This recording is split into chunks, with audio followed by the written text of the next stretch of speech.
The most dangerous man in human history. Dass ich mich in diesen Jahren für dich eingesetzt habe, dass ich anständig meine Zeit verwendet habe. His father Alois was a cold, controlling man who believed in discipline through fear. He beat Adolf regularly. He mocked his dreams. He wanted his son to become a government worker just like him. His mother Clara was the complete opposite. She was warm, gentle, and she adored Adolf deeply. He was not a bad student. He actually loved history and geography. He could sit for hours reading about great empires and ancient wars, and his dreams. And they rejected him. He was heartbroken. But he tried again the next year, and they rejected him again. Around this same time, his mother Clara was diagnosed with cancer. Adolf came home and watched the woman who loved him more than anyone in the world slowly fade away. She died in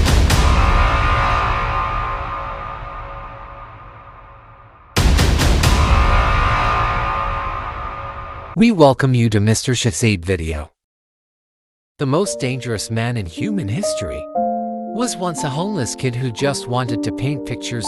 No army, no power, no country, just a young boy with a sketchbook and a dream. This is the story of how that boy became a monster who changed the world forever. Adolf Hitler was born on April 20, 1889, in a small town in Austria called Braunau. From the outside, it looked like a normal family. But inside those walls, life was anything but normal.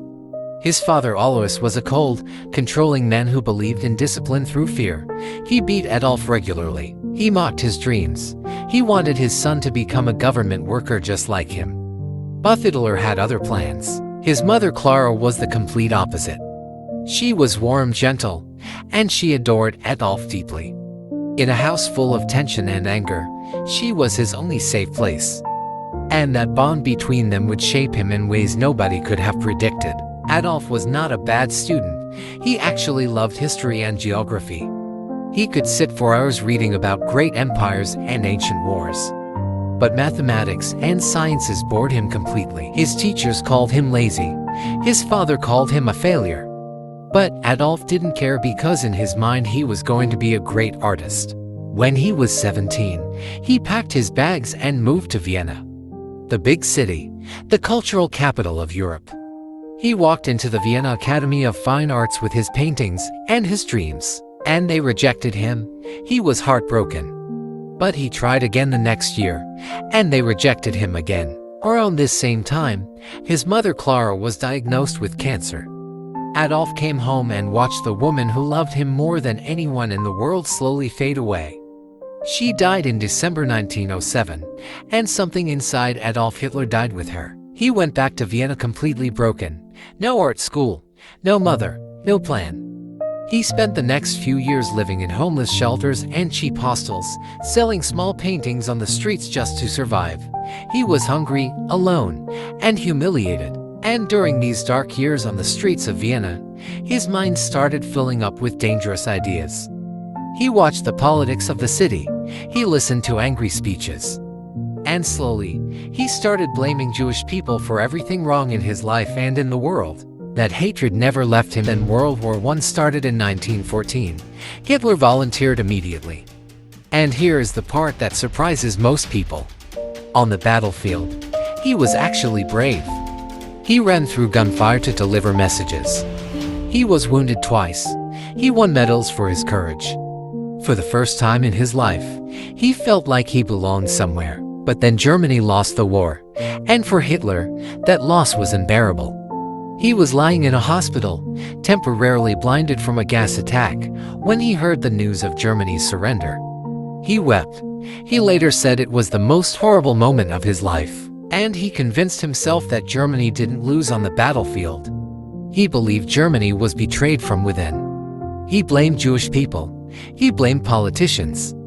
And in that hospital bed, he made a decision that would cost the world everything. He was going to enter politics. But after the war, Germany was a disaster. The economy had collapsed. People were starving. Millions were unemployed. The government was weak, and nobody trusted it. Hitler joined a tiny political group called the German Workers' Party in 1919, and then something unexpected happened. He spoke at a meeting, and the room went silent. His voice, his energy, his rage, it was magnetic. People who heard him described it as something almost hypnotic. He didn't speak like a politician, he spoke like a man on fire. And desperate people love someone who sounds absolutely certain. He rose quickly through the party, renamed it the Nazi Party, and started building a movement. In 1923 he tried to take over the government by force in an event called the Beer Hall Putsch. It failed completely. He was arrested and sent to prison. But prison didn't stop him. It gave him time to write inside his cell. Hitler wrote a book called Mein Kampf, which means My Struggle. In that book he laid out every dark idea in his head. His hatred, his plans, his vision for Germany. The world had a chance to read it and take it seriously. Most people laughed it off. That was a terrible mistake. When he was released, Germany was still suffering, and Hitler was more popular than ever. He gave speech after speech after speech. He filled stadiums. He promised jobs, pride, and greatness. And in 1933, through a combination of manipulation, fear, and political deals, Adolf Hitler became the Chancellor of Germany. Legally, democratically, the people chose out. Within months he had banned all other political parties. He controlled the newspapers, the radio, the schools, the army. His propaganda minister Joseph Goebbels turned Hitler into a king-like figure in the eyes of ordinary Germans. And for a brief moment, the economy actually improved. Unemployment dropped, roads were built. People genuinely believed he had saved their country. But behind that progress was something deeply evil taking shape. Jewish people were slowly stripped of their rights. Their businesses were destroyed. Their neighbors turned against them.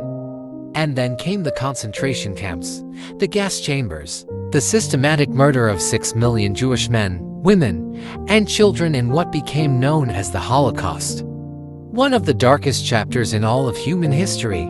Families torn apart, lives erased. An entire people targeted simply for existing. And while this horror was happening, Hitler launched World War II. In September 1939 he invaded Poland. Within 2 years, Nazi Germany controlled most of Europe. The world had never seen destruction on this scale. Cities bombed to rubble, soldiers dying by the millions. Entire nations living under occupation and terror. But Hitler made a fatal mistake in 1941. He invaded the Soviet Union, a massive country with a brutal winter and an army that would fight to the last man. Germany was now fighting on two fronts, and slowly, painfully, the tide began to turn. By early 1945, the war was over in everything but name. Soviet forces were closing in on Berlin from the east. American and British forces were pushing in from the west. The man who once stood in front of 100,000 people screaming about German greatness was now hiding underground in a concrete bunker beneath the ruins of Berlin. On April 30, 1945, Adolf Hitler took his own life. Within days, Germany surrendered. The war in Europe was over, but the damage was done. World War II killed somewhere between 70 and 85 million people. Entire cities had been erased. The Holocaust had scarred humanity in a way that can never fully heal. And it all started with one rejected art student who let his pain turn into hatred. Here is what history is really asking us to understand. Hitler did not rise to power because he was some supernatural force of evil. He rose because people were desperate, and desperate people stopped asking hard questions. He rose because good people stayed silent for too long. He rose because hatred, when it is dressed up as patriotism and pride, can fool millions. The most dangerous thing in the world is not a weapon. It is an idea that goes unchallenged. So the next time someone tells you that one person cannot change the world, remember this story, because one person absolutely can. The question is always, in which direction ... I hope you enjoyed today's video. If you did, please give it a thumbs up and share it with your friends and family. Do not forget to subscribe to our YouTube channel Mr. Shahzaib so you never miss out on the most amazing and fascinating stories from around the world. Keep sharing this video with everyone around you, and we will see you again in a brand new video. Until then, take very good care of yourself. Bye.